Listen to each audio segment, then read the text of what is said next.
दिल्ली की मुख्यमंत्री रेखा गुप्ता ने दिल्ली सचिवालय में बैठक की अध्यक्षता की। दिल्ली मंत्री आशीष सूद ने कहा, दिल्ली में प्रदूषण के कारक के तौर पर आसपास के राज्यों में पराली जलाना है। आसपास के राज्यों में घट रही घटनाएं और वायु परिवर्तन भी है। इसके साथ साथ दिल्ली का धूल प्रदूषण और वाहन ट्रैफिक, इन सब विषयों पर बैठक में गहराई से चर्चा हुई। हमारी सरकार इस बात के लिए प्रतिबद्ध है कि हम प्रदूषण को आने वाले समय में रोके। GRAP 3 लागू करने के साथ ही प्राथमिक कक्षाएं में हाइब्रिड पढ़ाई करने का प्रावधान है। इस पर तुरंत कार्रवाई की जाएगी। दिल्ली की घटनाएं नहीं है। दिल्ली में प्रदूषण के कारक के तौर पर आसपास के राज्यों में पराली जलना भी है।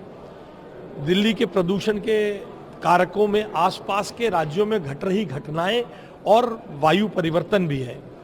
इसके साथ साथ दिल्ली का डस्ट पॉल्यूशन, व्हीकलर ट्रैफिक, इन सब विषयों पर इस मीटिंग में बहुत गहराई से चर्चा हुई है, बहुत गहनता से बात हुई है और हमारी सरकार इस बात के लिए प्रतिबद्ध है कि हम डस्ट को आने वाले समय में रोकें।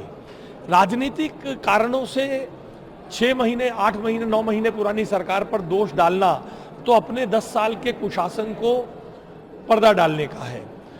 पिछले 10 साल में डस्ट को कम करने के लिए, ब्राउन एरिया को कम करने के लिए क्या काम हुआ, क्या क्या काम हुए कि व्हीकुलर ट्रैफिक को रोका जाए। नई ईवी पॉलिसी क्यों नहीं आई, पिछली ईवी पॉलिसी में जो सब्सिडी दी जानी थी वो क्यों नहीं दी गई।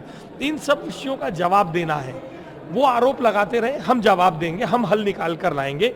इसलिए CND वेस्ट बड़े प्रोजेक्ट्स पर वहीं रिसाइकल होकर इस्तेमाल हो जाए, वही लोग अपने आसपास जो पोल वाटर स्प्रिंकलर्स को लगाएं। दिल्ली सरकार उसका एक बड़ा टेंडर लेके आने वाली है। बड़े हॉटस्पॉट्स पे पोल वाटर स्प्रिंकलर्स लगाए जाएं ताकि हम इसको बहुत वहीं पर हॉटस्पॉट पे प्रदूषण को रोक सकें। इन सब विषयों पर बहुत डिटेल चर्चा हुई। GRAP 3 तक ही क्लोजर रहेगा। देखिए प्राइमरी जो इसके लिए CAQM और सुप्रीम कोर्ट की गाइडलाइंस निश्चित हैं। उन गाइडलाइंस के आधार पर हमारी सरकार जो काम हमें करना है करेंगे। GRAP 3 के इम्प्लीमेंटेशन के साथ ही प्राइमरी क्लासेस में हाइब्रिड पढ़ाई करने का प्रावधान है। उसका तुरंत GRAP जारी होते ही हमारा सर्कुलर जारी हो गया है।